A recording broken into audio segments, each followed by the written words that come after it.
San Juan, PRA. As the clock ticked toward 5 p.m. on Friday, when Ricardo A. Rosselló was to step down as Puerto Rico's governor, no one knew who the next governor would be. Not the lawmakers inside the capital who had voted on his possible successor an hour earlier. Not the protesters who gathered outside the governor's mansion to celebrate Mr. Rosselló's departure. It is not known who will govern at 5, read the cheerin on a local television news station. It was 4:58 p.m. Only once Mr. Rosselló's resignation became effective did the outgoing governor reveal that Pedro R. Pierluisi, whom he had recently nominated to be the Islanda's Secretary of State, would take the oath of office as his successor. We will proceed according to existing law, Mr. Rosselló said in a carefully written statement outlining his thinking. But the announcement did little to resolve the turmoil that has roiled Puerto Rico for 3 weeks, following a popular rebellion that forced Mr. Rosselló out of office. Mr. Pierluisi's ascent to the governor's seat could be contested in court, thrusting the island into a period of constitutional uncertainty. The people of Puerto Rico can be confident that their government is in good hands, Mr. Pierluisi said at a news conference after he was sworn in as governor. Outside La Fortaleza, the governor's mansion, revelers celebrated Mr. Rosselló's exit by blowing whistles, banging pots and pans, and eating roasted pork even if they did not rejoice in Mr. Pierluisi's arrival. No lo queremos, people chanted. We don't want him.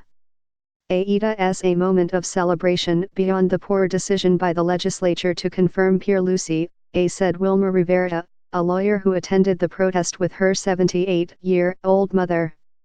I am not entirely happy because we know that difficult times are ahead, but this was historic, and we have to celebrate it.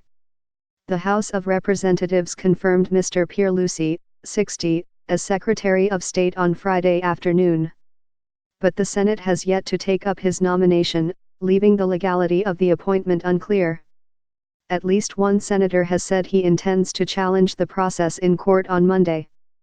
Puerto Rico's constitution requires that a Secretary of State be confirmed by both chambers of the Legislative Assembly. But Mr. Rosselló availed himself of a legal statute from 1952 that was amended in 2005 to exempt the Secretary of State but no other official in the line of succession from legislative confirmation. Most legal experts on the island consider the amended statute to be unconstitutional. But because it has never been challenged, it must be presumed valid until a court rules otherwise, said Carlos E. Ramos González, a law professor at the Inter-American University of Puerto Rico. Es absurd, he said. How is it possible, if the successor were the Secretary of Treasury or Justice, to have to comply with all the constitutional requirements of confirmation, but not the Secretary of State? The Senate could make any legal challenge moot if it confirms Mr. Pierluisi before the courts take up the issue, Mr. Ramos González said. The Senate is scheduled to hold a hearing on Monday and a vote on Wednesday. Senator Eduardo Batia of the opposition Popular Democratic Party said he was preparing to sue. This is kindergarten in terms of leadership, Mr. Batia said. There is no way in hell someone like him, a Secretary of State, can become governor unless he has been approved by both chambers. Mr. Rosselló was forced to resign last week following intense protests prompted by the publication of hundreds of mean and profane messages that the governor and members of his inner circle exchanged in a private group chat on the Telegram messaging app. The leaked chat transcripts unleashed a torrent of pent-up anger in Puerto Rico over financial mismanagement, broken promises and corruption. The Secretary of State is supposed to take over when the governor steps down. The previous Secretary of State, Luis Rivera Marén, resigned last month when he was caught up in the chat scandal. Mr. Rosselló nominated Mr. Pierluisi, the Islanda's former non-voting representative in Congress, to the position only on Wednesday, a week after announcing his resignation. The House confirmation helped advance Mr. Pierluisi's position as successor. But before 5 p.m., it was unclear if he would become governor or whether the job would go to the next in line under the Constitution. Wanda V. Zeeks, the Secretary of Justice. Ms. V. Zeeks, an ally of Mr. Rosselló, had said she had no interest in the governor's position but would fulfill her constitutional duties if needed. She was not expected to challenge Mr. Pierluisi's swearing in. Mr. Pierluisi said the Senate would be able to ratify his position as governor next week. If it fails to do so, he said, then Ms. V. Zeeks would take over.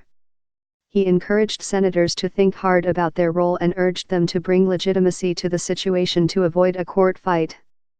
I recognize there is a novel legal controversy here, he said. 2 minutes after Mr. Rosselló left office, Ms. V. Zeequez's Justice Department announced that it had notified the Special Prosecutor's office in charge of cases against elected officials that it had begun a preliminary investigation of whether any crimes were committed in the Telegram chat.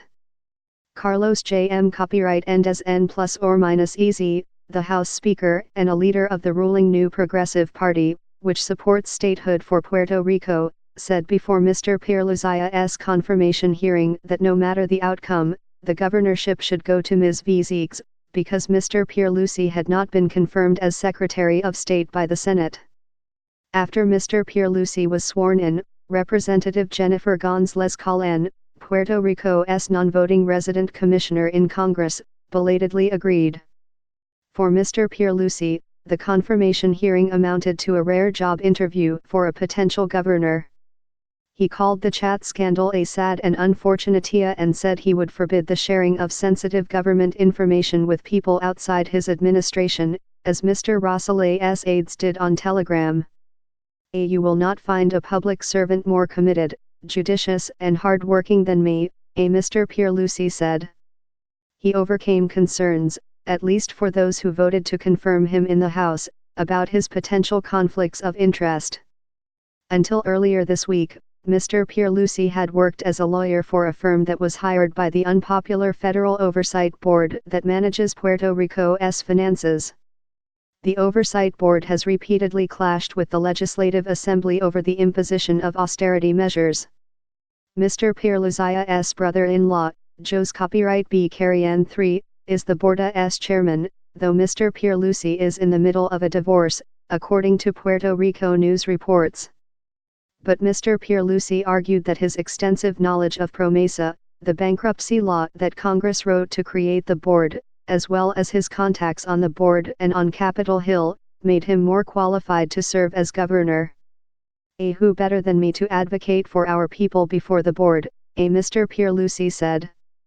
Who better than me to lead the process for the board to leave?